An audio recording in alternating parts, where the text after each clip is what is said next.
नमस्कार साथियों, स्वागत है आपका टीजीटी पीजीटी हिंदी की इस प्रैक्टिस सीरीज में। आज हम लोगों की सीरीज का 6th पार्ट है। आशा है आपकी तैयारी अच्छी चल रही होगी। अगर आप टीजीटी पीजीटी या यूजीसी नेट की तैयारी कर रहे हों तो आपके लिए यह प्रैक्टिस सेट बहुत ही महत्वपूर्ण होने वाला है। और चैनल पर अगर आप नए हैं तो चैनल को सब्सक्राइब कीजिएगा और साथ ही बेल आइकन ज़रूर प्रेस करिएगा ताकि आने वाली वीडियोज़ की नोटिफिकेशन आपको मिलती रहे। और इसके साथ ही कमेंट करके अपना स्कोर भी शेयर कर सकते हैं। तो चलिए स्टार्ट करते हैं आज की हमारी इस प्रैक्टिस सीरीज को।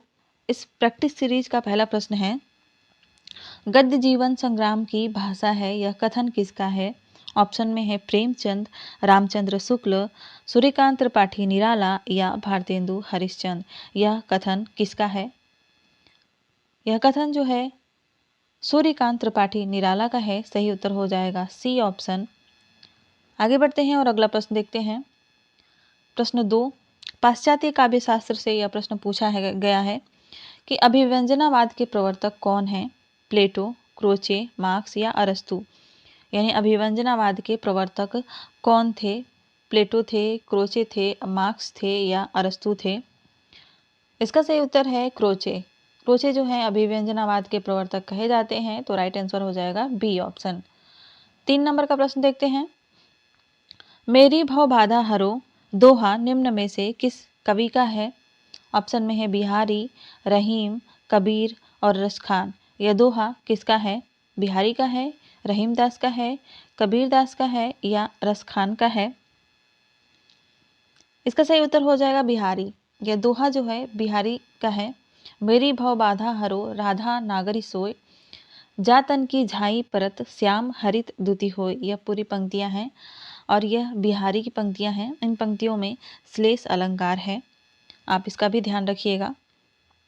आगे बढ़ते हैं और 4 नंबर का प्रश्न देखते हैं।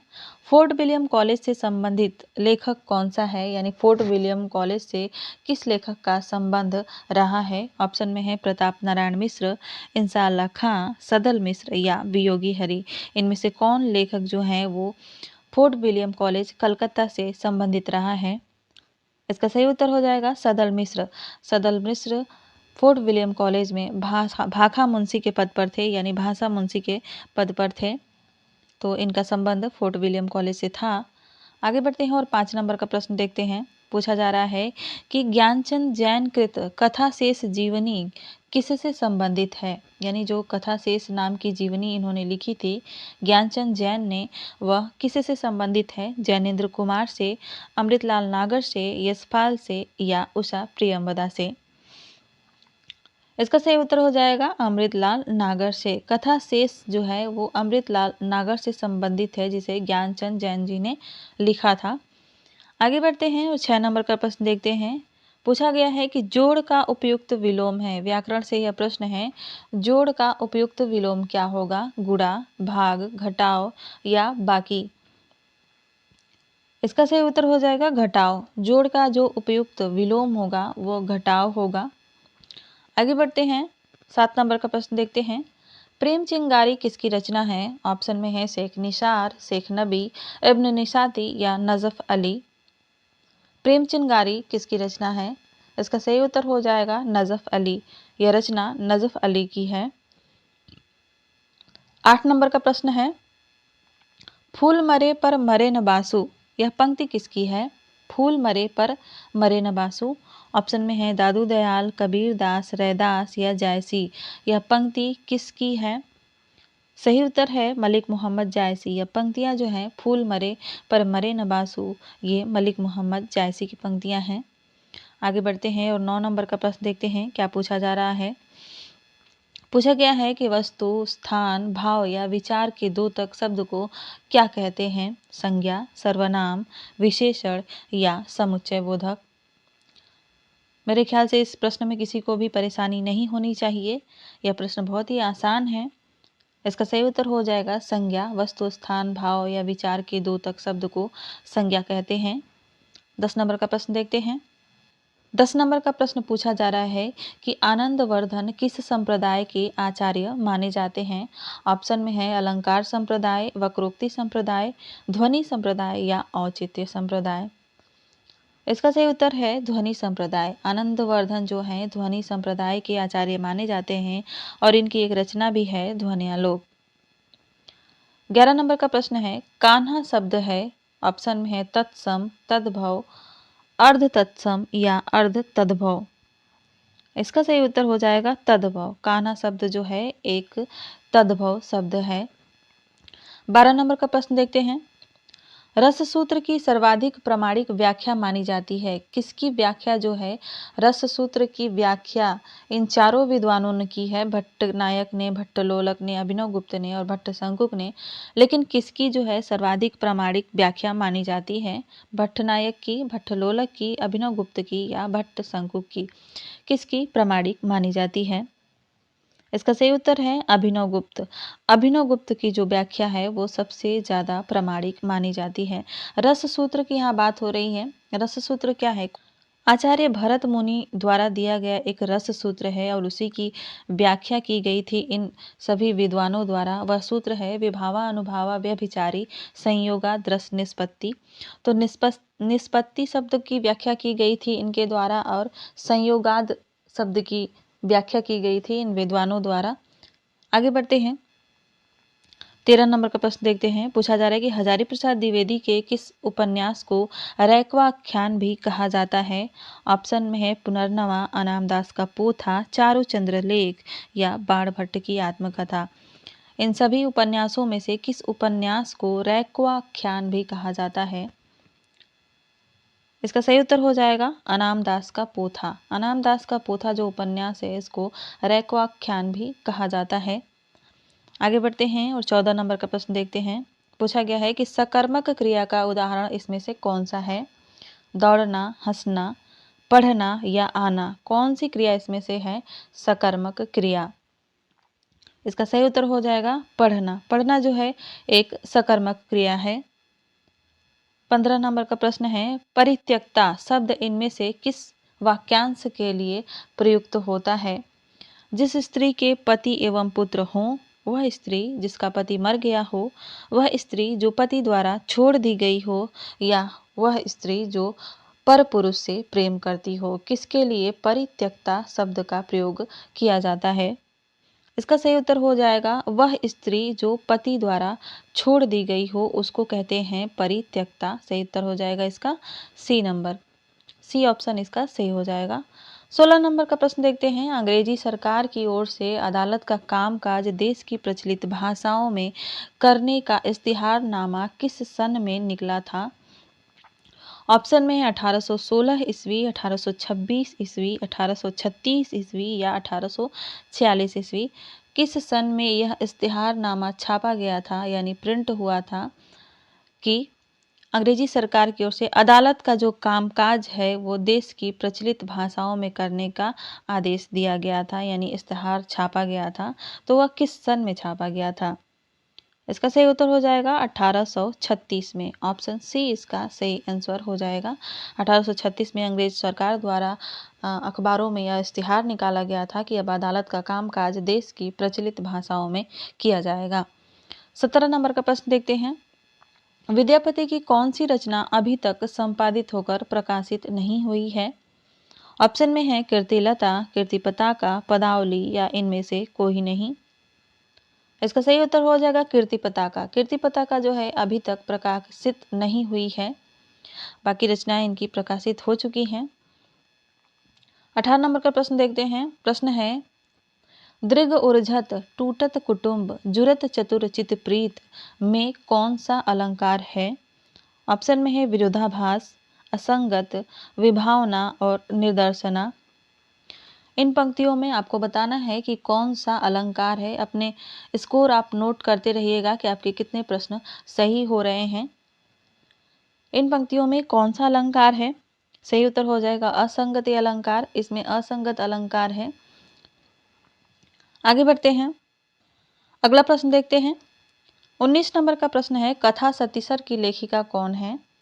कथा सतीसर की लेखिका कौन है? ऑप्शन में है चित्रा मुदगल, क्षमा शर्मा, लीलाक्षी सिंह या चंद्रकांता। यह रचना किसकी है? कथा सतीसर नाम की जो रचना है यह किसकी है?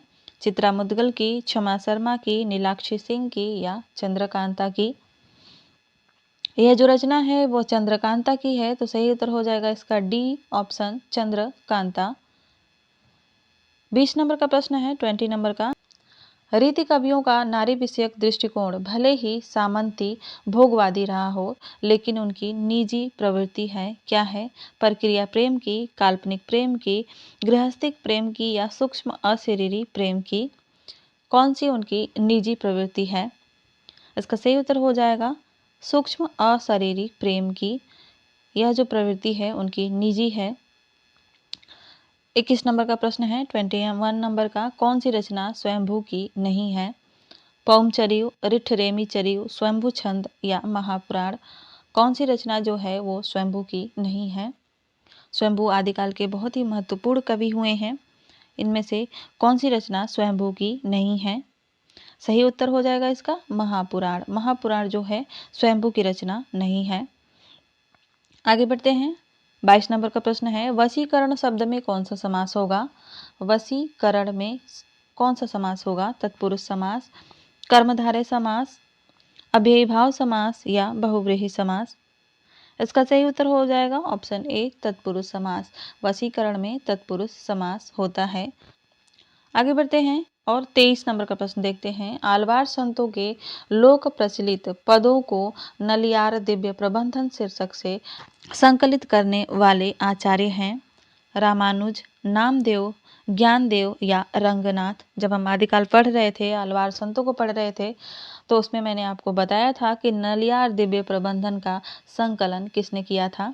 आपने पढ़ी होगी ये क्लास, तो यह क्वेश्चन आप लोगों के लिए आसान ही होगा। इसका सही उत्तर हो जाएगा रंगनाथ। रंगनाथ ने जो है नलियार दिव्य प्रबंधन शीर्षक से आलवार संतों की पदों का संकलन किया था। 24 नंबर का प्रश्न देखते हैं। परोपकार शब्द का सही संधि विच्छेद क्या होगा? पराउपकार, परोपकार, परोपकार या पर उपकार? इसका सही उत्तर हो जाएगा पर उपकार। ऑप्शन डी इसका सही हो जाएगा। पर उपकार, परोपकार का संधि विच्छेद होता है। आगे बढ़ते हैं। 25 नंबर का प्रश्न पूछा जा रहा है कि कृष्ण के साथ राधा की महत्ता किस संप्रदाय की विशेषता है? कृष्ण भक्ति धारा के अंतर्गत हम इसको पढ़ चुके हैं कि किस संप्रदाय में कृष्ण के साथ राधा को भी महत्वपूर्ण स्थान दिया गया है। ऑप्शन में दिया गया है श्री संप्रदाय, रुद्र संप्रदाय, ब्रह्म संप्रदाय या सनकादि संप्रदाय। किस संप्रदाय में राधा को भी बहुत ज़्यादा महत्व दिया गया है? इसका सही उत्तर हो जाएगा सनकादि संप्रदाय। इसमें राधा व कृष्ण के युगल रूप की उपासना की जाती है, दोनों को साथ में रखकर उपासना की जाती है। 26 नंबर का प्रश्न देखते हैं। नेपोलियन बोनापार्ट जीवनी पुस्तक के लेखक कौन हैं? रमाशंकर व्यास, बेनी प्रसाद, सत्यव्रत या शिव कुमार मिश्र? किसकी रचना है नेपोलियन बोनापार्ट? सही उत्तर हो जाएगा इसका रमाशंकर व्यास। यह रचना रमाशंकर व्यास की है। इन्होंने नेपोलियन बोनापार्ट की जीवनी लिखी है। 27 नंबर का प्रश्न देखते हैं। मोहन राकेश के किस नाटक में रचनाकार और राजसभा के जटिल संबंधों को दर्शाया गया है? पैरों तले जमीन, लहरों के राजहंस, आधे अधूरे या आषाढ़ का एक दिन? इसका सही उत्तर हो जाएगा आषाढ़ का एक दिन। आषाढ़ का एक दिन में जो है राज्यसभा के जटिल संबंधों को दर्शाया गया है। एक रचनाकार और राज्यसभा के बीच जो संबंध होता है उसको दर्शाया गया है। तो सही उत्तर हो जाएगा इसका डी ऑप्शन। 28 नंबर का प्रश्न देखते हैं। खेती न किसान को, भिखारी को न भीख बली, बनिक को बनिज न चाकर को चाकरी? यह पंक्तियां किस कवि की हैं? बहुत ही महत्वपूर्ण पंक्तियां हैं और परीक्षाओं में पूछी जाती हैं समय समय पर। ऑप्शन में है तुलसीदास, परमानंद दास, रहीम दास या कबीर दास। यह पंक्ति किसकी है? सही उत्तर हो जाएगा इसका तुलसीदास। यह पंक्तियां जो हैं तुलसीदास की हैं। आगे बढ़ते हैं और अगला प्रश्न देखते हैं। प्रश्न थोड़े से ज़्यादा हैं, इसलिए हम जल्दी जल्दी इन प्रश्नों को करेंगे। प्रश्न है, ताजी कविता आंदोलन के पुरस्कर्ता थे, यानी किसने ताजी कविता आंदोलन की शुरुआत की थी? ऑप्शन में है लक्ष्मीकांत वर्मा, गंगा प्रसाद, केदारनाथ सिंह या सौमित्र मोहन। इनमें से किस लेखक ने ताजी कविता आंदोलन की शुरुआत की थी, यानी ताजी कविता आंदोलन के पुरस्कर्ता थे? सही उत्तर हो जाएगा इसका लक्ष्मीकांत वर्मा। ऑप्शन ए इसका राइट आंसर होगा। अगला बढ़ते हैं, 30 नंबर का प्रश्न देखते हैं। बरवे नायिका भेद में रहीम दास ने कितने प्रकार की नायिकाओं का वर्णन किया है? ऑप्शन में है 84, 85, 86 या 87, 84, 85, 86 या 87। बरवे नायिका भेद जो रहीम दास की रचना है, इसमें इन्होंने कितने प्रकार की नायिकाओं का उल्लेख किया है, वर्णन किया है? सही उत्तर हो जाएगा इसका 84। इसमें इन्होंने 84 तरह की नायिकाओं का वर्णन किया है। आगे बढ़ते हैं और 31 नंबर का प्रश्न देखते हैं, 31। रीति काव्य को किस आलोचक ने गुंडेपन और सोहदेपन की हरकत कहा है? रीतिकाल की स्टार्टिंग की क्लास आप लोग जरूर देख लीजिएगा। रीतिकाल की क्लासेस बहुत ही महत्वपूर्ण है, उससे प्रश्न पूछे जाते हैं। तो अभी तक अगर आप लोगों ने नहीं देखी है वो क्लास तो जरूर देखिए, डीपली देखिए, उसको ध्यान से देखिए, नोट बनाइए। किस आलोचक ने कहा था रीतिकाल के काव्य को गुंडेपन और सोहदेपन की हरकत? ऑप्शन में है शुक्ल जी, बच्चन सिंह, मार्कंडेय या डॉक्टर नागेंद्र। सही उत्तर हो जाएगा मार्कंडेय। मार्कंडेय जी ने रीति काव्य को गुंडेपन और सोहदेपन की हरकत कहा था। 32 नंबर का प्रश्न देखते हैं। 32 नंबर का प्रश्न पूछा जा रहा है कि यशोदा कहाँ कहो हो बात, तुम्हारे सुत के कर्तव्य मुँह पे कहे कहीं नहीं जात। यह पंक्तियाँ किसकी हैं? सूरदास की, नंददास की, चतुर्भुज दास की या कृष्णदास की? इसका सही उत्तर हो जाएगा चतुर्भुज दास। ये जो पंक्तियां हैं यह चतुर्भुज दास की है। ये बहुत बड़े कृष्ण भक्त कवि हुए हैं। 33 नंबर का प्रश्न देखते हैं। रीतिकालीन कवि बिहारी के काव्य को शक्कर की रोटी किस आलोचक ने कहा है? इस तथ्य को आप लोग भी रीतिकाल के अंतर्गत पढ़ चुके हैं। ऑप्शन में है मिश्र बंधु, पद्म सिंह शर्मा, कृष्ण बिहारी और देव। यह कथन किसका है? तो यह जो कथन है यह पद्म सिंह शर्मा का है। इन्होंने ही बिहारी के काव्य को यानी बिहारी सतसई को शक्कर की रोटी कहा है। अगला प्रश्न देखते हैं। किस रचना के आधार पर नंददास को आचार्य रामचंद्र शुक्ल ने जड़िया कवि कहा था? ऑप्शन में है रास पंचाध्यायी, सिद्धांत पंचाध्यायी, भ्रमर गीत और रूप मंजरी। किस रचना के आधार पर नंददास को रामचंद्र शुक्ल ने जड़िया कवि कहा है? तो वो रचना है रास पंचाध्यायी। ऑप्शन ए इसका राइट आंसर हो जाएगा। यहाँ से आपको यह भी जानने को मिलता है कि आचार्य रामचंद्र शुक्ल ने नंददास को जड़िया कवि कहा था। तो अगर प्रश्न पूछ लिया जाए कि नंददास को जड़िया कवि किसने कहा था, तो आप यहाँ से बता पाएंगे कि रामचंद्र शुक्ल ने नंददास को जड़िया कवि कहा था। आगे बढ़ते हैं और 35 नंबर का प्रश्न देखते हैं। राज के उनीदे अरसाते मदमाते रहते, अति कजरारे दृग तेरे यूं सुहात है। यह पंक्ति किसकी है? आलम की, घनानंद की, सेनापति की या नसरीन की, रसलीन की? माफ करिएगा, यहाँ पे रहेगा रसलीन। तो यह पंक्तियाँ जो हैं ये किसकी हैं? आलम की हैं, घनानंद की हैं, सेनापति की हैं या रसलीन की हैं? सही उत्तर हो जाएगा इसका आलम की। ये जो पंक्तियां हैं, राज के उनीदे अरसाते मदमाते रहते, अति कजरारे दृग तेरे यूं सुहात है, यह आलम की पंक्तियां हैं। आलम जो है रीतिकाल के रीति मुक्त काव्य परंपरा में आते हैं। घनानंद, आलम, बोधा, ठाकुर, द्विजदेव ये सभी जो हैं रीति मुक्त परंपरा में आते हैं और आलम की यह पंक्तियां परीक्षा की दृष्टि से बहुत ही महत्वपूर्ण हैं। एक क्लास में आप लोगों के लिए बना दूंगी जिसमें रीतिकाल की महत्वपूर्ण पंक्तियां होंगी सभी रचनाकारों की, तो वहाँ से आप लोगों को काफ़ी हेल्प मिल जाएगी। तो इसीलिए अगर आप चैनल पर पहली बार हैं तो सब्सक्राइब जरूर कर लीजिएगा। अगला प्रश्न देखते हैं। 36 नंबर का प्रश्न देखते हैं। 36 नंबर में पूछा जा रहा है कि निम्नलिखित शब्दों में विशेषण कौन सा है? अजय, अजित, अकर्म और अनुशंसा, इसमें से कौन सा जो शब्द है वह विशेषण है? इसका सही उत्तर हो जाएगा अजित। अजित जो है एक विशेषण शब्द है, जिसे जीता ना जा सके उसे अजित कहेंगे। आगे बढ़ते हैं और 37 नंबर का प्रश्न देखते हैं। सतीश चंचल बालक है, इस वाक्य में चंचल शब्द क्या है? विधेय विशेषण है, गुणवाचक है, सार्वनामिक विशेषण है या प्रति विशेषण है? कौन सा विशेषण है सतीश चंचल बालक है? सही उत्तर हो जाएगा इसका गुणवाचक विशेषण। ये जो है गुणवाचक विशेषण है चंचल। 38 नंबर का प्रश्न देखते हैं। 38 नंबर का प्रश्न पूछा जा रहा है कि वल्लभाचार्य से प्रभावित होकर जिन कवियों ने कृष्ण भक्ति परक रचना की उनमें सूरदास सबसे अधिक प्रसिद्ध है। यह कथन किसका है? ऑप्शन में है आचार्य रामचंद्र शुक्ल, हजारी प्रसाद द्विवेदी, राम कुमार वर्मा और डॉक्टर नगेंद्र।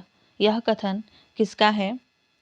इसका सही उत्तर हो जाएगा राम कुमार वर्मा। यह कथन जो है राम कुमार वर्मा का है। इन्होंने कहा है कि वल्लभाचार्य से प्रभावित होकर जिन कवियों ने कृष्ण भक्ति परक रचना की उनमें सूरदास सबसे अधिक प्रसिद्ध हैं। आगे बढ़ते हैं और 39 नंबर का प्रश्न देखते हैं। सरकंडे की गाड़ी, काफी हाउस में एक मेलोड्रामा, प्रसिद्ध कविताएं किसकी हैं? शमशेर की हैं, सर्वेश्वर दयाल सक्सेना की हैं, केदारनाथ अग्रवाल की हैं या अज्ञे की हैं?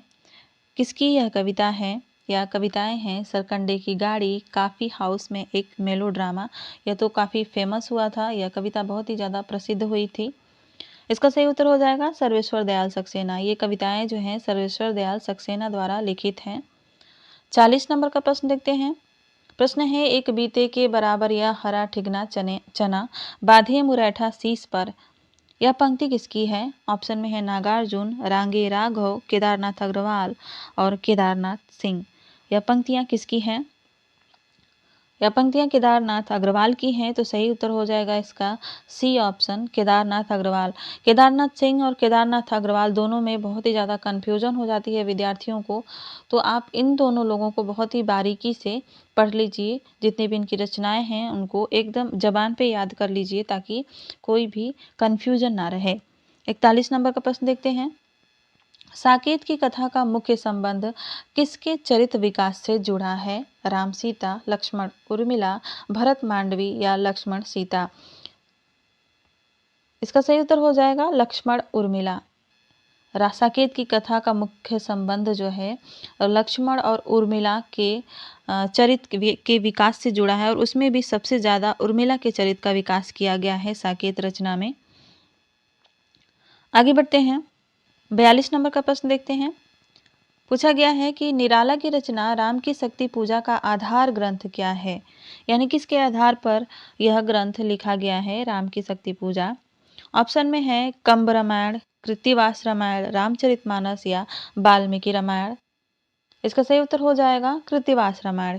कृत्तिवास रामायण के आधार पर निराला ने यानी सूर्यकांत त्रिपाठी निराला जी ने राम की शक्ति पूजा नामक कविता लिखी थी। यानी राम की शक्ति पूजा नामक जो एक लंबी कविता है उसको इन्होंने लिखा था।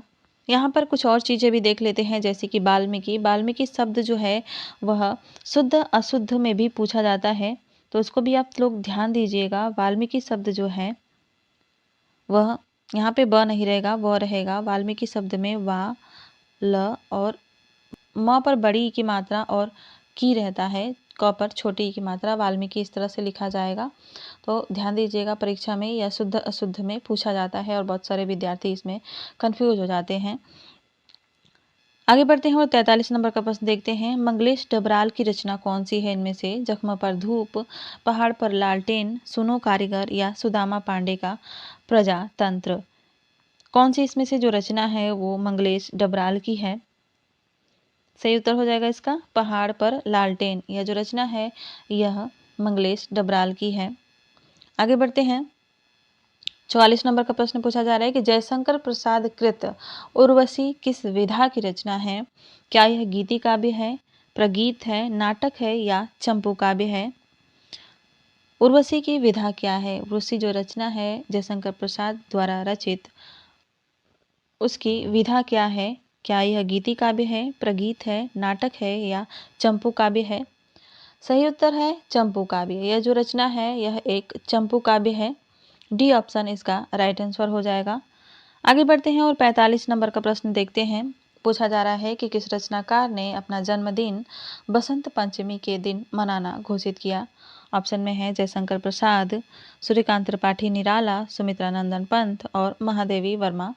किस रचनाकार ने अपना जन्मदिन बसंत पंचमी के दिन मनाने को कहा था? तो वह हैं सूर्यकांत त्रिपाठी निराला जी। ऑप्शन बी इसका सही उत्तर हो जाएगा। 46 नंबर का प्रश्न देख लेते हैं। पूछा जा रहा है कि अज्ञेय की यानी सच्चिदानंद हीरानंद वात्स्यायन अज्ञेय की असाध्य वीणा किस प्रकार की कृति है? खंड काव्य है, प्रबंध काव्य है, महाकाव्य है या प्रगल्भ काव्य व लंबी कविता है? कौन सा इसमें से सही होगा? इसका सही उत्तर हो जाएगा प्रगल्भ काव्य व लंबी कविता। अज्ञेय की जो कविता है असाध्य वीणा, वह एक लंबी कविता है जिसे प्रगल्भ काव्य भी कहा जाता है। 47 नंबर का प्रश्न देखते हैं। निम्नलिखित में से नवगीत के प्रसिद्ध उन्नायक कवि कौन हैं? ऑप्शन में है वीरेंद्र मिश्र, दुष्यंत कुमार, भवानी प्रसाद मिश्र और सर्वेश्वर दयाल सक्सेना। कौन जो है नवगीत के प्रसिद्ध उन्नायक हैं? इसका सही उत्तर हो जाएगा वीरेंद्र मिश्र। वीरेंद्र मिश्र नवगीत के उन्नायक कवि हैं। आगे बढ़ते हैं और 47 नंबर के बाद 48 नंबर का प्रश्न देखते हैं। 48 सूरदास को किसने हिंदी साहित्य के आकाश का सूर्य कहा था? ऑप्शन में है वल्लभाचार्य, विठल नाथ, भिखारी दास और सुंदर दास। किसने सूरदास को हिंदी साहित्य के आकाश का सूर्य कहा है? सही उत्तर हो जाएगा इसका भिखारी दास। भिखारी दास जी ने कहा था, सूर सूर तुलसी शशि उड़गन केशव दास, अब के कवि खद्दोत्सम जहाँ तहाँ करत प्रकाश। आगे बढ़ते हैं और 49 नंबर का प्रश्न देखते हैं। निम्न में से कौन सा उपन्यास फणीश्वर नाथ रेणु का नहीं है? ऑप्शन में है गढ़कुंठार, परती परिकथा, जुलूस और मैला आंचल। इसमें से कौन सा उपन्यास है जो फणीश्वर नाथ रेणु जी का नहीं है? सही उत्तर हो जाएगा इसका गढ़कुंठार। आगे देख लेते हैं 50 नंबर का प्रश्न। उषा प्रियंवदा के उपन्यास 55 खंभे लाल दीवारें की नायिका कौन है? देवकी, प्रिया, सुषमा और मीरा। इनमें से कौन है जो 55 खंभे लाल दीवारें उपन्यास की नायिका है? इसका सही उत्तर हो जाएगा सुषमा। सुषमा जो है इस उपन्यास की नायिका है। बढ़ते हैं अगले प्रश्न की तरफ। अगला प्रश्न देखते हैं क्या पूछा जा रहा है। अगला प्रश्न पूछा जा रहा है कि सुमित्रा नंदन पंथ के पल्लव का प्रकाशन वर्ष है 1928 ईस्वी, 1930 ईस्वी, 1932 ईस्वी या 1934 ईस्वी। यानी किस सन में जो है सुमित्रा नंदन पंथ की रचना पल्लव प्रकाशित हुई थी? इसका सही उत्तर हो जाएगा 1928। 1928 में पंथ की रचना पल्लव का प्रकाशन हुआ था। आगे बढ़ते हैं और 52 नंबर का प्रश्न देखते हैं। पूछा जा रहा है कि तार सप्तक में कौन सा कवि सम्मिलित नहीं है? ऑप्शन में है भारत भूषण अग्रवाल, मुक्तिबोध, नेमीचंद्र जैन या रघुवीर सहाय। कौन से कवि हैं जो तार सप्तक में शामिल नहीं थे? तो वो थे रघुवीर सहाय। यह जो कवि हैं ये तार सप्तक में शामिल नहीं थे। अगला प्रश्न देखते हैं। आधुनिक काल में जीवनी लेखन का प्रारंभ हुआ था किस युग से हुआ था? द्विवेदी युग से हुआ था या छायावादी युग से हुआ था या भारतेंदु युग से हुआ था या इनमें से कोई नहीं? कौन सा आंसर इसका राइट आंसर होगा? इसका सही उत्तर हो जाएगा भारतेंदु युग। भारतेंदु युग से ही जीवनी लेखन का प्रारंभ हुआ था। आगे बढ़ते हैं और 54 नंबर का यानी 54 नंबर का प्रश्न देखते हैं। 54 नंबर का प्रश्न पूछा जा रहा है कि नाविक शब्द का संधि विच्छेद क्या होगा? नौ प्लस एक, नो प्लस एक, नाव प्लस एक या न प्लस आविक। कौन सा इसमें से नाविक शब्द का संधि विच्छेद होगा? इसका सही उत्तर हो जाएगा 9 प्लस 1 नाविक। आगे बढ़ते हैं 55 नंबर का प्रश्न देखते हैं। 55 नंबर में पूछा जा रहा है कि बदचलन बीबियों का द्वीप के कहानीकार कौन है? जो बदचलन बीबियों का द्वीप नामक कहानी है इसके कहानीकार कौन है यानी लेखक कौन है? ऑप्शन में है कृष्ण बलदेव वैद्य, हिमांशु जोशी, महेप सिंह या गुलशेर खां सानी। कौन इसमें से है जिनकी यह कहानी है बदचलन बीबियों का द्वीप? सही उत्तर हो जाएगा इसका कृष्ण बलदेव वैद्य। ये जो कहानी है ये कृष्ण बलदेव वैद्य की है। अगला प्रश्न देखते हैं 56 नंबर का।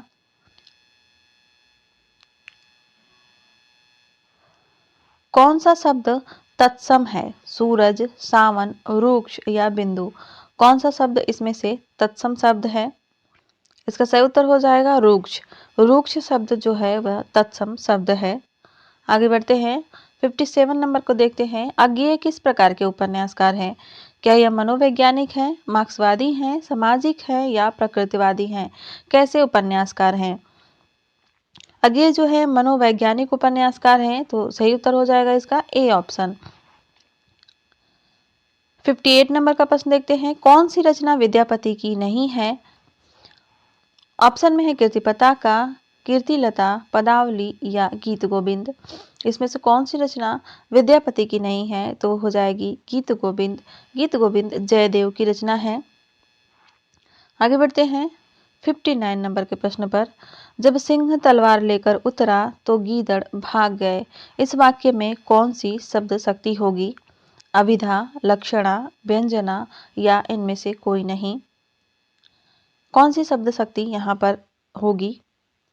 इसका सही उत्तर हो जाएगा लक्षणा, क्योंकि इस पंक्ति का जो लक्षण होगा उसको यहाँ पर लिया जा रहा है कि जब तलवार, सिंह किसका प्रतीक हो सकता है? वीर व्यक्ति का, योद्धा का। तो यहाँ पे जब योद्धा तलवार लेकर उतरा तो गीदड़ यानी कायर व्यक्ति, जो भी मैदान में जो शत्रु है वो उसको गीदड़ कहा गया है, वो जो है भाग गए, जो भी शत्रु की सेना थी वो भाग गई। तो यहाँ पे जो है वाक्य का लक्षण लिया जा रहा है, इसलिए यहाँ पर लक्षणा शब्द शक्ति होगी। आगे बढ़ते हैं 60 नंबर का प्रश्न देखते हैं, आचार्य रामचंद्र शुक्ल किस संप्रदाय के समर्थक थे? अलंकार संप्रदाय, ध्वनि संप्रदाय, रस संप्रदाय या वक्रोक्ति संप्रदाय? आचार्य रामचंद्र शुक्ल किस संप्रदाय के समर्थक थे? तो वो थे रस संप्रदाय के समर्थक। आचार्य रामचंद्र शुक्ल रस संप्रदाय के समर्थक थे। आगे बढ़ते हैं और 61 नंबर का प्रश्न देखते हैं, धड़ाधड़ में कौन सा समास है? द्विगु समास है, अव्ययीभाव समास है, कर्मधारय समास है या बहुव्रीहि समास है? तो धड़ाधड़ में जो है अव्ययीभाव समास होगा, ऑप्शन बी इसका राइट आंसर हो जाएगा। क्लास अच्छी लग रही हो तो क्लास को लाइक जरूर करिएगा और चैनल पर पहली बार आए हो तो सब्सक्राइब भी कर लीजिएगा। आगे बढ़ते हैं 62 नंबर का प्रश्न देखते हैं। 62 नंबर का प्रश्न है कि धनंजय के अनुसार, ये संस्कृत के विद्वान हैं, इनके अनुसार रूपक के किस भेद में एक से अधिक अंक होते हैं? भाड़ में, व्यायोग में, अंक में या डिम में? किसमें जो है एक से अधिक अंक होते हैं? तो इसका सही उत्तर हो जाएगा डिम में जो है एक से अधिक अंक होते हैं, बाकी इन सभी में एक ही अंक होते हैं। व्यायोग एक अंक का होता है, भाड़ एक अंक का होता है, अंक तो ऐसे ही एक अंक है ही। ये सभी जो है नाटक की श्रेणियां हैं। नाटक जो है रूपक की श्रेणी है और एक तरह से कह सकते हैं कि ये नाटक के प्रकार हैं, यानी रूपक के प्रकार हैं। तो आसान सी भाषा में समझने के लिए कहा जाता है कि नाटक के प्रकार हैं, लेकिन नाटक जो है रूपक का प्रकार होता है और वह भी इन्हीं सब की तरह एक प्रकार है रूपक का। अगला प्रश्न देखते हैं 63 नंबर का, सात्विकी वृत्ति की उत्पत्ति किस वेद में हुई है? सात्विकी वृत्ति की उत्पत्ति किस वेद में हुई है? ऋग्वेद में, सामवेद में, यजुर्वेद में या अथर्ववेद में? इसका सही उत्तर हो जाएगा यजुर्वेद में। सात्विकी वृत्ति जो है यजुर्वेद में, उत्पत्ति इसकी यजुर्वेद में हुई थी। 64 नंबर का प्रश्न देखते हैं, किरातार्जुनीयम के प्रत्येक सर्ग का अंतिम पद क्या है? लक्ष्मी है, शिव है, श्री है या पार्वती है? इसका सही उत्तर हो जाएगा लक्ष्मी। प्रत्येक सर्ग का अंतिम पद जो है लक्ष्मी है और प्रत्येक सर्ग का प्रथम पद जो है वो श्री है। इस बात को आप लोग ध्यान दीजिएगा और यह परीक्षा में पूछा जाता है कि किरातार्जुनीयम के प्रत्येक सर्ग का जो पहला पद होता है वह श्री होता है और अंतिम पद जो होता है वह लक्ष्मी होता है। अगला प्रश्न देखते हैं 65 नंबर का, जिसका पति किसी दूसरी स्त्री के पास चला गया हो तथा आकर पत्नी से क्षमा याचना करे, क्षमा याचना को अस्वीकार करके उसके बाद पश्चाताप करने वाली नायिका कौन कहलाती है? स्वाधीन पतिका, विप्रलब्धा, कलहंतरिका या खंडिता? इनमें से कौन सी नायिका कहलाती है? इसका सही उत्तर हो जाएगा कलहंतरिता, यानी जिसका पति किसी दूसरी स्त्री के पास गया हो और आकर अपने पति से क्षमा मांगे और फिर वो क्षमा याचना को अगर स्वीकार कर दे और बाद में खुद ही पछताए कि मैंने क्यों नहीं क्षमा कर दिया, तो ऐसी नायिका कलहंतरिका कहलाती है। आपने अभी पीछे देखा कि रहीमदास ने 12वें नायिका भेद में 84 तरह की नायिकाओं का भेद बताया था, तो उसमें एक यह भी है कलहंतरिका। आगे बढ़ते हैं और अगला प्रश्न देखते हैं, मुस्लिम शासकों के समय भारत में न्यायालयों की भाषा क्या थी?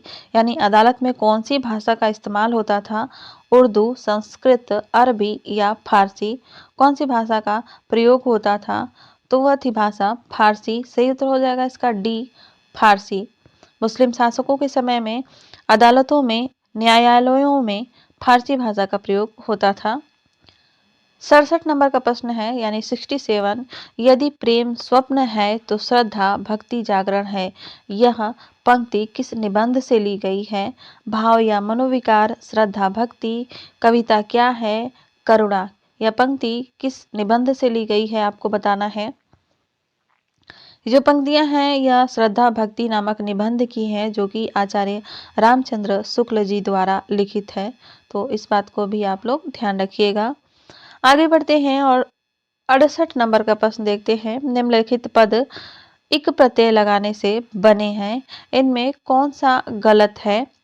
पाक्षिक, भौमिक, सामाजिक और दैविक। इसमें से कौन सा जो है वो गलत है? सही उत्तर हो जाएगा इसका पाक्षिक। पाक्षिक में जब पक्ष में एक प्रत्यय लगाएंगे तो वो पाक्षिक नहीं हो जाएगा, जबकि हो जाएगा यह पाक्षिक। ठीक है, तो इसका राइट आंसर हो जाएगा पाक्षिक। इस तरह से यह बदल जाएगा।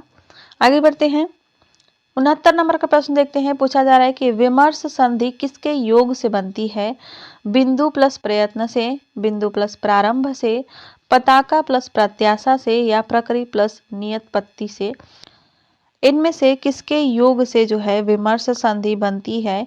यह नाटकों के संबंध में है। यह किससे बनती है? जब नाटक को मंचन किया जाता है तो उसमें एक संधि आती है विमर्श संधि, तो वह इनमें से किसके योग से बनती है? इसका सही उत्तर हो जाएगा प्रकृति प्लस नियतपत्ति। इन दोनों के योग से जो है विमर्श संधि बनती है। इसको मैं आप लोगों को किसी क्लास में बता दूंगी कि कौन कौन सी संधियां होती हैं।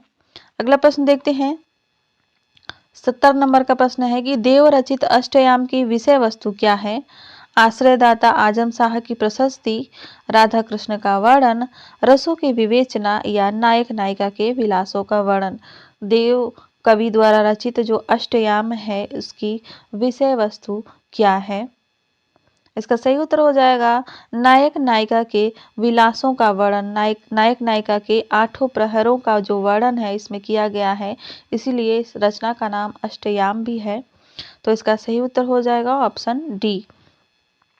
आगे बढ़ते हैं। 71 नंबर का प्रश्न देखते हैं।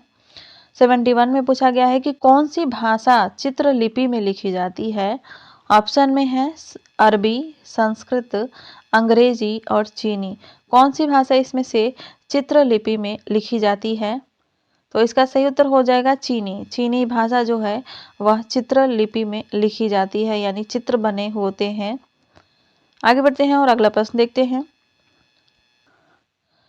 72 नंबर का प्रश्न एक कथन है, मनुष्य परिस्थितियों से बड़ा है बशर्ते कि वह मनुष्य है। तुलसीदास का स्मरण करते हुए यह कथन किस विद्वान का है? यानी तुलसीदास के संबंध में यह कथन किस विद्वान का है?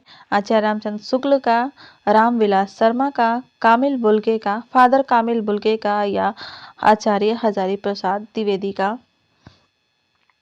यह कथन जो है आचार्य हजारी प्रसाद द्विवेदी जी का है, तो ऑप्शन डी इसका सही हो जाएगा। आगे बढ़ते हैं और 73 नंबर का प्रश्न देखते हैं। पृथ्वी सूर्य की परिक्रमा करती है, रेखांकित पद क्या है? जातिवाचक, व्यक्तिवाचक, द्रव्यवाचक या भाववाचक?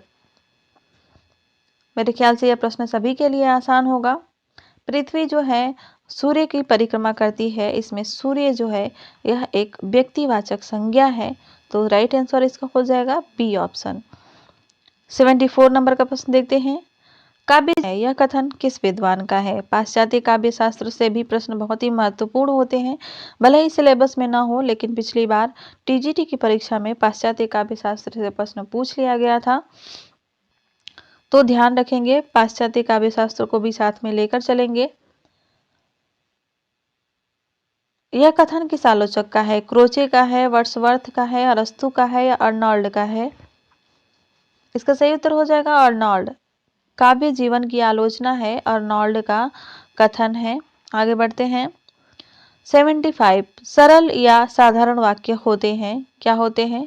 जो छोटा हो, जिसका अर्थ सरलता से समझ में आ जाए, जिसमें एक कर्ता व अनेक क्रियाएं हों, या जिसमें एक उद्देश्य और एक विधेय और एक ही क्रिया हो। तो इसका सही उत्तर हो जाएगा ऑप्शन डी, जिसमें एक उद्देश्य हो, एक विधेय हो और एक ही क्रिया हो। तो ऐसे वाक्य को हम सरल या साधारण वाक्य कहते हैं।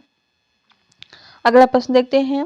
76 नंबर का प्रश्न पूछा जा रहा है कि है अमा निशा उगलता गगन घन अंधकार, इन पंक्तियों में कौन सा अलंकार है? यमक अलंकार, मानवीकरण अलंकार, उत्प्रेक्षा अलंकार या उपमा अलंकार। इन पंक्तियों में कौन सा अलंकार है? इसका सही उत्तर हो जाएगा मानवीकरण अलंकार। इन पंक्तियों में मानवीकरण अलंकार है क्योंकि आसमान में जो है, आसमान के ऊपर मानवीय भावनाओं का आरोप किया गया है। उगलना जो है वो मानवीय क्रिया है। आगे बढ़ते हैं और 77 नंबर का प्रश्न देखते हैं। निम्नलिखित में से किस आचार्य ने अलंकार व अलंकार्य में अभेद माना है? भामह ने, कुंतक ने, विश्वनाथ ने या आचार्य रामचंद्र शुक्ल ने। इसका सही उत्तर हो जाएगा आचार्य रामचंद्र शुक्ल ने। आचार्य रामचंद्र शुक्ल ने अलंकार व अलंकार्य दोनों को अभेद माना है। 78 नंबर का प्रश्न है।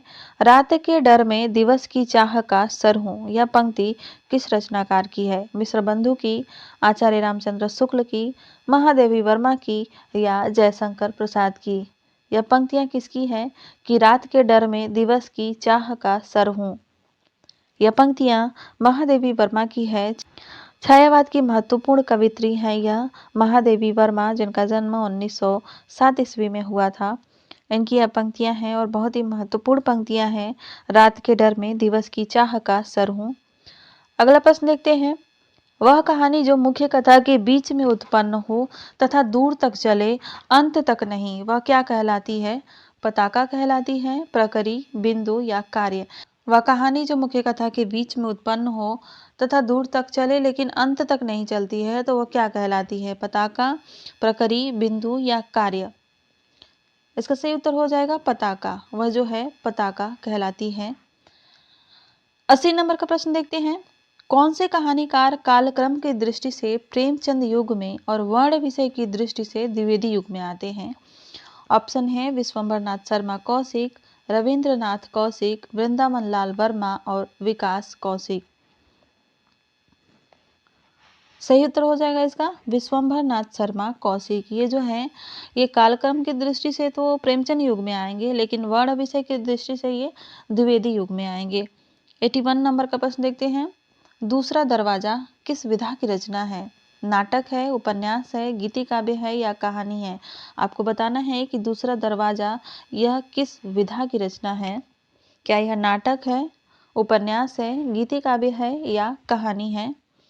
तो इसका सही उत्तर हो जाएगा नाटक। दूसरा दरवाजा जो है यह एक नाटक है। आगे बढ़ लेते हैं। 82 नंबर का प्रश्न पूछा जा रहा है कि भाषा संवेदना के लेखक हैं। भाषा संवेदना नामक जो ग्रंथ है उसके लेखक कौन है? जगदीश गुप्त, रामस्वरूप चतुर्वेदी, रमेश चंद्र शाह या विजय देव नारायण शाही। किसकी रचना है यह जो ग्रंथ है वो रामस्वरूप चतुर्वेदी जी का है। तो ऑप्शन बी इसका सही आंसर हो जाएगा। अगला प्रश्न 83 नंबर का। अभ्युदय जिसका समय 1907 ईस्वी है, इस पत्रिका के संपादक कौन थे? मदन मोहन मालवीय, गणेश शंकर विद्यार्थी, चंद्रधर शर्मा गुलेरी या हरीश रावत। अभ्युदय पत्रिका जो कि 1907 से प्रकाशित होती थी, इसके संपादक थे मदन मोहन मालवीय जी। तो ऑप्शन ए इसका सही उत्तर हो जाएगा। आगे बढ़ते हैं। 84 नंबर का प्रश्न देखते हैं। मंगल का विधान करने वाले दो भाव हैं, यह कथन किसका है? श्याम सुंदर दास का, शुक्ल का, हजारी प्रसाद द्विवेदी का या नंद दुलारे वाजपेयी का। इसका सही उत्तर हो जाएगा आचार्य रामचंद्र शुक्ल का। यह कथन आचार्य रामचंद्र शुक्ल जी का है। 85 नंबर का प्रश्न देखते हैं। निम्न विकल्पों में से कुछ संस्मरण उनके लेखकों के जोड़ दिए गए हैं, हमें गलत विकल्प का चयन करना है। जैसे कि ज़्यादा अपनी कम पराई, उपेंद्रनाथ अस्क, 60 वर्ष एक रेखांकन सुमित्रा नंदन पंथ, मील के पत्थर राम वृक्ष बेनीपुरी और चेतना के बिंदु महादेवी वर्मा। इसमें से कौन सा जो विकल्प है वह असत्य है, यानी सही से नहीं लगा हुआ है। तो देख लेते हैं। ज़्यादा अपनी कम पराई उपेंद्रनाथ अस्क जी की है, तो ये सही है। 60 वर्ष एक रेखांकन सुमित्रा नंदन पंथ जी का है ही, तो ये भी सही है। मील के पत्थर राम वृक्ष बेनीपुरी जी का, यह भी सही है। तो सही उत्तर हो जाएगा चेतना के बिंदु, यह महादेवी वर्मा जी का नहीं है। ऑप्शन डी इसका राइट आंसर हो जाएगा, क्योंकि हमें गलत विकल्प का ही चयन करना था। 86 नंबर का प्रश्न देखते हैं। पूछा जा रहा है कि हथेली का आंवला, इस मुहावरे का क्या अर्थ होता है, यानी इसका सही अर्थ इसमें से क्या है। प्रत्यक्ष को प्रमाण की क्या आवश्यकता, जादू का खेल, निसंदेह बात और स्थिर होना। हथेली का आंवला मुहावरे का सही अर्थ हो जाएगा निसंदेह बात। तो ऑप्शन सी इसका राइट आंसर हो जाएगा। अगला प्रश्न देख लेते हैं। 87 नंबर का है। काव्य में लोक मंगल की अवधारणा के संस्थापक कौन हैं। काव्य में लोक मंगल की अवधारणा के संस्थापक कौन थे। नंदलाल वाजपेयी, हजारी प्रसाद द्विवेदी, शांति प्रिय द्विवेदी या रामचंद्र शुक्ल। इसका सही उत्तर हो जाएगा रामचंद्र शुक्ल। काव्य में लोक मंगल की अवधारणा रामचंद्र शुक्ल के द्वारा दी गई, उसके संस्थापक थे रामचंद्र शुक्ल जी। 88 नंबर का प्रश्न है कि दुख की पिछली रजनी बीच विकसता सुख का नवल प्रभात, यह पंक्तियां कामायनी के किस सर्ग की हैं। जयशंकर प्रसाद द्वारा लिखित जो कामायनी रचना है उसमें 15 सर्ग हैं, और यह पंक्ति किस सर्ग की है। आशा सर्ग की, इड़ा सर्ग की, आनंद की या श्रद्धा की। आपको बताना है कि यह निम्नलिखित पंक्तियां जो है वह किस सर्ग से ली गई हैं। इसका सही उत्तर है श्रद्धा सर्ग, या पंक्तियां श्रद्धा सर्ग से ली गई हैं। आगे बढ़ते हैं। और 89 नंबर का प्रश्न है कि कामायनी एक असफल कृति है, यह कथन किसका है। डॉक्टर नगेंद्र का, नरेंद्र शर्मा का, इंद्रनाथ मदान का या विश्वनाथ का। यह कथन इंद्रनाथ मदान जी का है, तो सही उत्तर हो जाएगा इसका ऑप्शन सी इंद्रनाथ मदान। इन्होंने कामायनी को एक असफल कृति कहा है। वेरी इंपॉर्टेंट क्वेश्चन है, आप इसको नोट कर लीजिएगा। आगे बढ़ते हैं और 90 नंबर का प्रश्न देखते हैं। उसने कहा था शीर्षक कहानी में उसने किस पात्र के लिए प्रयुक्त हुआ है, यानी उसने कहानी जो है, उसने कहा था कहानी है, उसमें उसने शब्द किस पात्र के लिए प्रयुक्त हुआ है। लहना सिंह के लिए, सूबेदारनी के लिए, वजीरा सिंह के लिए या बोधा के लिए। इसका सही उत्तर हो जाएगा सूबेदारनी के लिए। यह शब्द सूबेदारनी के लिए आया है, उसने शब्द सूबेदारनी के लिए आया है, उसने ही कहा था। आगे बढ़ते हैं। 91 नंबर का प्रश्न है। नाक पर सुपारी तोड़ना, इसका क्या अर्थ होगा। इस मुहावरे का क्या अर्थ होगा। इज्जत उतार देना, असंभव कार्य करना, बहुत परेशान होना या घृणा प्रकट करना। इस मुहावरे का सही अर्थ होता है बहुत परेशान होना। इसका अर्थ होता है बहुत परेशान होना। नाक पर सुपारी तोड़ना यानी बहुत परेशान होना। 92 नंबर का प्रश्न है। तीसरी कसम फिल्म किस लेखक की कहानी पर बनी है या बनाई गई है। तीसरी कसम जो फिल्म है वह किस लेखक की कहानी पर बनाई गई है। प्रेमचंद की, फणीश्वर नाथ रेणु की, चंद्रधर शर्मा गुलेरी की या जैनेन्द्र कुमार की। तो मेरे ख्याल से आप सभी लोगों को यह पता होगा कि फणीश्वर नाथ रेणु की कहानी थी, उसी पर यह फिल्म बनाई गई थी तीसरी कथम। तो राइट आंसर इसका हो जाएगा बी ऑप्शन। 93 नंबर का प्रश्न है। जगदम्बा बाबू गांव आ रहे हैं, यह कहानी संग्रह जो है यह किस लेखिका का है। ऑप्शन में है ममता कालिया, मैत्रेयी पुष्पा, चित्रा मुदगल और राजी सेठ।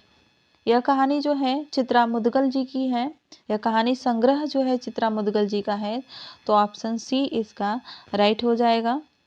आगे बढ़ते हैं। 94 नंबर का प्रश्न है कि हिंदी का प्रहरी किसे कहा जाता है।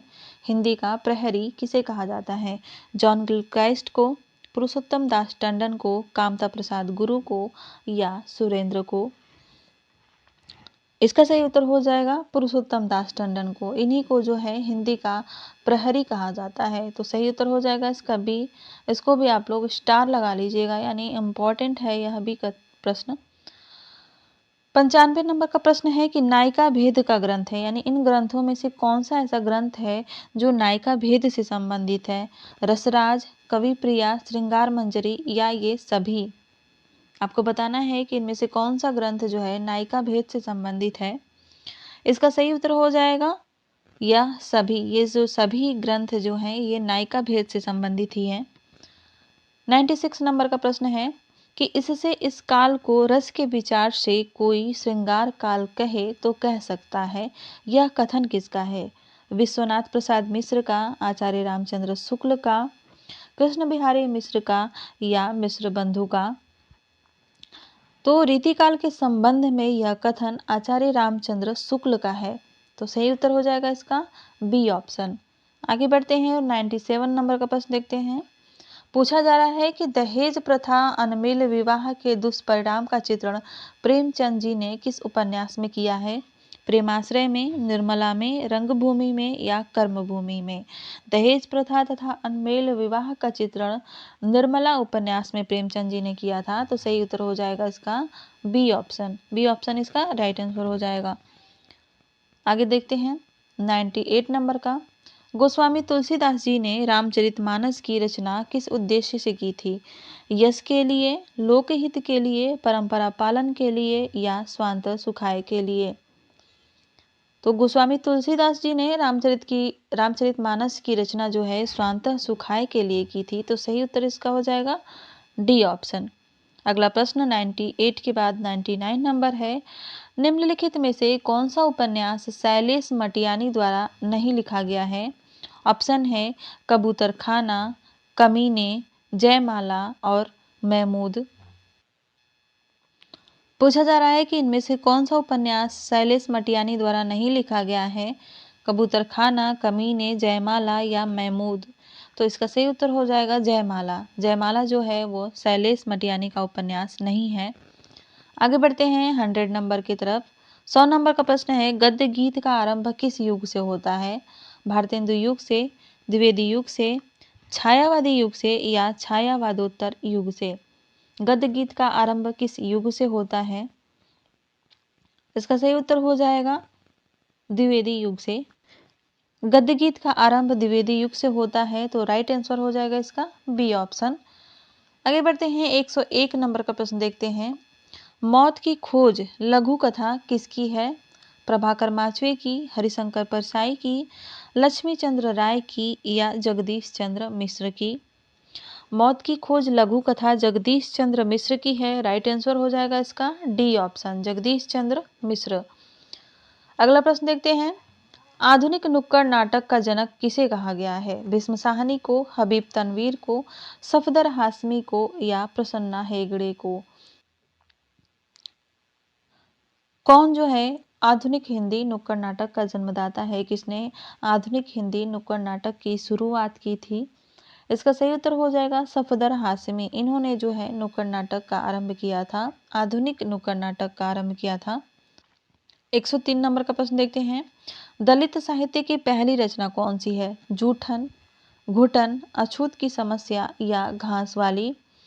दलित साहित्य की पहली रचना कौन सी है? जूठन, घुटन, अछूत की समस्या या घास वाली? आपको दलित साहित्य की पहली रचना बताना है। सही उत्तर हो जाएगा इसका अछूत की समस्या। सी ऑप्शन इसका राइट आंसर हो जाएगा। यह दलित साहित्य की पहली रचना मानी जाती है। 104 नंबर का प्रश्न है सेज पर संस्कृति, यह उपन्यास किसका है? सेज पर संस्कृति अर्चना वर्मा का, शर्मिला बोहरा का, क्षमा शर्मा का या मधु कांकरिया का? सेज पर संस्कृति जो है वह मधु कांकरिया का उपन्यास है। तो राइट आंसर हो जाएगा इसका डी ऑप्शन। ध्यान दीजिएगा, यह प्रश्न परीक्षा में पूछा जा चुका है, इसको आप लोग नोट कर लीजिएगा। 105 नंबर का प्रश्न है कि दलित विमर्श की भूमिका किसकी आलोचना है? यानी किसकी आलोचना, किसका आलोचना ग्रंथ है दलित विमर्श की भूमिका? ऑप्शन में है ओम प्रकाश वाल्मीकि, शरद कुमार निम्बाले, मोहनदास नैमिषराय या जयप्रकाश करदम? दलित विमर्श की भूमिका जो आलोचना ग्रंथ है यह जयप्रकाश करदम द्वारा लिखित है। तो ऑप्शन डी इसका राइट आंसर हो जाएगा। आगे बढ़ते हैं और 106 नंबर का प्रश्न देखते हैं। क्रांति करते हुए आदमी को देखा, इस रचना के लेखक कौन है? क्रांति करते हुए आदमी को देखा। यह रचना किसकी है? ऑप्शन में है नरेश मेहता, रांगे राघव, कमलेश्वर या कन्हैयालाल मिश्र प्रभाकर। इसका सही उत्तर हो जाएगा कमलेश्वर। यह रचना कमलेश्वर की है। क्रांति करते हुए आदमी को देखा, इसके रचनाकार कमलेश्वर जी हैं। आगे बढ़ते हैं और 107 नंबर का प्रश्न देखते हैं। स्मृतियों का शुक्ल पक्ष किसका संस्मरण है? विष्णु प्रभाकर का, डॉक्टर रामकमल रॉय का, डॉक्टर नगेंद्र का या कृष्णा शोभती का। इसका सही उत्तर हो जाएगा डॉक्टर रामकमल राय। स्मृतियों का शुक्ल पक्ष जो है यह संस्मरण डॉक्टर रामकमल राय द्वारा लिखित है। 108 नंबर का प्रश्न है। हजारी प्रसाद द्विवेदी जी की आलोचनात्मक रचना नहीं है। हिंदी साहित्य, कालिदास की ललित योजना, आधुनिक हिंदी साहित्य और मध्यकालीन बोध का स्वरूप। इसका सही उत्तर हो जाएगा आधुनिक हिंदी साहित्य। यह जो रचना है आलोचनात्मक रचना, यह हजारी प्रसाद द्विवेदी जी की नहीं है। आगे बढ़ते हैं और 109 नंबर का प्रश्न देखते हैं। बाघ नामक प्रसिद्ध कविता किसने लिखी है? बाघ नामक जो प्रसिद्ध कविता है वह किसकी है? भगवती चरण वर्मा की, केदारनाथ अग्रवाल की, नागार्जुन की या केदारनाथ सिंह की? यह कविता किसकी है? इसका सही उत्तर हो जाएगा केदारनाथ सिंह की। यह कविता केदारनाथ सिंह की है। जहाँ केदारनाथ सिंह रहते हैं वहाँ केदारनाथ अग्रवाल जरूर रहते हैं, कंफ्यूज करने के लिए। तो आप इन दोनों लोगों की रचनाओं को ध्यान दीजिएगा। 110 नंबर का प्रश्न देखते हैं। नाखून क्यों बढ़ते हैं? नाखून का बढ़ना किसका प्रतीक माना जाता है? पशुता का, आधुनिकीकरण का, सुंदर दिखने का या इनमें से कोई नहीं। नाखून क्यों बढ़ते हैं यह हजारी प्रसाद द्विवेदी जी का निबंध है और इसमें नाखून का बढ़ना किसका प्रतीक माना गया है? इसका सही उत्तर हो जाएगा पशुता का। इसमें जो है नाखून का बढ़ना पशुता का प्रतीक माना गया है। 111 नंबर का देखते हैं प्रश्न। पूछा गया है कि प्रयोगवादी कविता में युग से उत्पन्न अनास्था, शंका, घुटन, कुंठा, भग्नाशा में से एक नए पथ का अन्वेषण की व्याकुल भावना दिखती है। यह कथन किसका है? डॉक्टर नगेंद्र का, आचार्य शुक्ल जी का, रामविलास शर्मा का या रघुवीर सहाय का? यह कथन रामविलास शर्मा जी का है। तो सही उत्तर इसका क्या हो जाएगा? Option number C. इसका सही उत्तर हो जाएगा ऑप्शन नंबर सी। 112 नंबर का प्रश्न देखते हैं। कविता उत्कृष्ट शब्दों का उत्कृष्ट क्रम है। कविता की यह परिभाषा किसकी है? रामविलास शर्मा की, रामस्वरूप चतुर्वेदी की, प्रभाकर माचवे की या दीनबंधु की? यह कथन रामस्वरूप चतुर्वेदी जी का है। ऑप्शन बी इसका सही उत्तर हो जाएगा। 113 नंबर का प्रश्न देखते हैं। पूछा जा रहा है कि महिम भट्ट द्वारा प्रतिपादित सिद्धांत इनमें से कौन सा है? अनुमानवाद, तात्पर्यवाद, लक्षणवाद या अभिव्यंजनावाद? महिम भट्ट ने इसमें से किस सिद्धांत का प्रतिपादन किया था? तो वह था अनुमानवाद। ऑप्शन ए इसका राइट आंसर हो जाएगा। अगर परीक्षा में प्रश्न पूछा जाए कि महिम भट्ट द्वारा प्रतिपादित सिद्धांत है तो वह हो जाएगा अनुमानवाद। 114 नंबर का प्रश्न देखते हैं। काव्य सबसे पहले शब्द है और सबसे बाद में भी यही बात बच जाती है कि काव्य शब्द है। यह कथन किसका है? मुक्तिबोध का, नंद दुलारे वाजपेयी का, अज्ञेय का या रामविलास शर्मा का? बहुत ही इंपॉर्टेंट कथन है और यह है अज्ञेय जी का। तो राइट आंसर हो जाएगा इसका सी ऑप्शन। 115 नंबर का प्रश्न देखते हैं। अंधेरे में कविता के विषय में किसने कहा है कि यह अस्मिता की खोज है? अंधेरे में कविता गजानन माधव मुक्तिबोध की कविता है और किसने कहा है कि यह अस्मिता की खोज है? ऑप्शन में है रामविलास शर्मा, नामवर सिंह, प्रभाकर माचवे और इंद्रनाथ मदान। तो अंधेरे में कविता के संबंध में यह कथन जो है नामवर सिंह का है। इन्होंने ही कहा है कि यह अस्मिता की खोज है। ऑप्शन बी इसका सही उत्तर हो जाएगा। 116 नंबर का प्रश्न देखते हैं। किस कविता में युद्ध को लेकर राम के मन में उठते हुए द्वंद्व का चित्रण किया गया है? राम के प्रति, पंचवटी, संशय की एक रात और विजय लक्ष्मी? किस कविता में राम के मन में युद्ध को लेकर जो द्वंद्व उठ रहा था उसका चित्रण किया गया था? तो वह कविता थी संशय की एक रात। ऑप्शन सी इसका राइट आंसर हो जाएगा। 117 नंबर का प्रश्न है, मैं जा रही हूँ, उसने कहा। जाओ, मैंने उत्तर दिया। यह जानते हुए कि जाना हिंदी की सबसे खौफनाक क्रिया है। किस कवि की यह पंक्तियां हैं? ऑप्शन में है रघुवीर सहाय, केदारनाथ सिंह, भवानी प्रसाद मिश्र और धर्मवीर भारती। किसकी पंक्तियां हैं यह? इसका सही उत्तर हो जाएगा केदारनाथ सिंह। यह पंक्तियां जो है केदारनाथ सिंह की है। मैं जा रही हूँ, उसने कहा। जाओ, मैंने उत्तर दिया। यह जानते हुए कि जाना हिंदी की सबसे खौफनाक क्रिया है। बहुत ही इंपॉर्टेंट पंक्तियां हैं, जरूर नोट करिएगा। 118 नंबर के प्रश्न को देखते हैं। गुरु शब्द के किस विभक्ति का रूप है? पंचमी, तृतीया, द्वितीया और चतुर्थी। गुरु शब्द के किस विभक्ति में गुरु आता है? इसका सही उत्तर हो जाएगा पंचमी। यह पंचमी विभक्ति का रूप है। ऑप्शन ए इसका सही उत्तर हो जाएगा। 119 नंबर का प्रश्न देखते हैं। कर्मवाच्य और भाववाच्य में कर्ता में कौन सी विभक्ति होती है? प्रथमा, द्वितीया, तृतीया या चतुर्थी। कौन सी विभक्ति होती है? राइट आंसर है इसका तृतीया। तृतीया विभक्ति होती है कर्मवाच्य और भाववाच्य में के कर्ता में।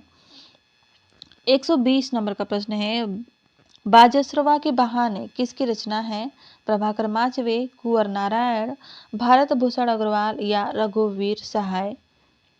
बाजसरवा के बहाने कुंवर नारायण की रचना है। राइट आंसर हो जाएगा बी ऑप्शन, कुंवर नारायण। आगे बढ़ते हैं और 121 नंबर का प्रश्न देखते हैं। दीदार शब्द किस भाषा का शब्द है? अरबी है, फारसी है, हिंदी है या तुर्की है? दीदार शब्द एक फारसी शब्द है। ऑप्शन बी इसका राइट आंसर हो जाएगा। हिंदी की बहुत बड़ी विशेषता है कि अन्य भाषाओं के शब्दों को अपने में समेट लेती है। तो दीदार शब्द जो है यह एक फारसी भाषा का शब्द है। 122 नंबर का प्रश्न देखते हैं। अधिकतर शब्द जो है विशेषण की दृष्टि से किस अवस्था का है?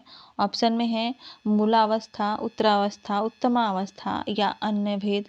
विशेषण की 3 अवस्थाएं होती हैं, मूलावस्था, उत्तरावस्था और उत्तमावस्था।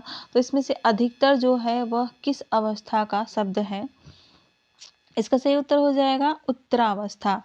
और इसमें अधिकतम रहेगा तो वह उत्तमा अवस्था का हो जाएगा। और अधिक मूल अवस्था, अधिक जो है मूल अवस्था है, अधिकतर जो है उत्तरावस्था है और अधिकतम जो है वह मूलावस्था हो जाएगी। जिसमें तम लगा रहता है लास्ट में वह उत्तमा अवस्था हो जाएगी, तर लगा रहेगा तो यह उत्तरावस्था हो जाएगी। इस तरह से आप लोग इसको याद रख सकते हैं।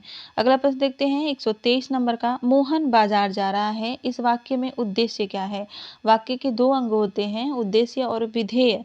तो मोहन बाजार जा रहा है, इस वाक्य में कौन सा उद्देश्य है? मोहन, खरीदारी, घूमना या बाजार। इसका सही उत्तर हो जाएगा मोहन। मोहन जो है उद्देश्य है और बाकी जो बच गया वाक्य वह विधेय हो जाएगा। आप इसको ध्यान रखिएगा। आगे बढ़ते हैं 124 नंबर का प्रश्न देखते हैं। वाम कविता के प्रवर्तक हैं। वाम कविता के प्रवर्तक कौन है? परमानंद श्रीवास्तव, वीरेंद्र जैन, श्याम परमार या रामवचन राय। इसका सही उत्तर हो जाएगा परमानंद श्रीवास्तव। वाम कविता जो है इसके प्रवर्तक परमानंद श्रीवास्तव हैं। आगे बढ़ते हैं और अगला प्रश्न और इस प्रैक्टिस सीरीज का अंतिम प्रश्न है। गर्म हवाएं किसकी रचना है? केदारनाथ सिंह की, सर्वेश्वर दयाल सक्सेना की, नरेश मेहता की या धर्मवीर भारती की। सही उत्तर इसका हो जाएगा सर्वेश्वर दयाल सक्सेना। गर्म हवाएं जो है सर्वेश्वर दयाल सक्सेना की रचना है। तो इस प्रैक्टिस सीरीज में बस इतना ही। तो आज की यह प्रैक्टिस सीरीज आपको कैसी लगी कमेंट में ज़रूर बताइएगा। और कुल कितने प्रश्न आपके सही हुए ये भी कमेंट में ज़रूर बताइएगा। जानकर मुझे अच्छा लगता है कि आप लोग अच्छे से अपनी तैयारी कर रहे हैं। चलिए मिलते हैं अगले वीडियो में, तब तक के लिए धन्यवाद। अपना ख्याल रखिएगा।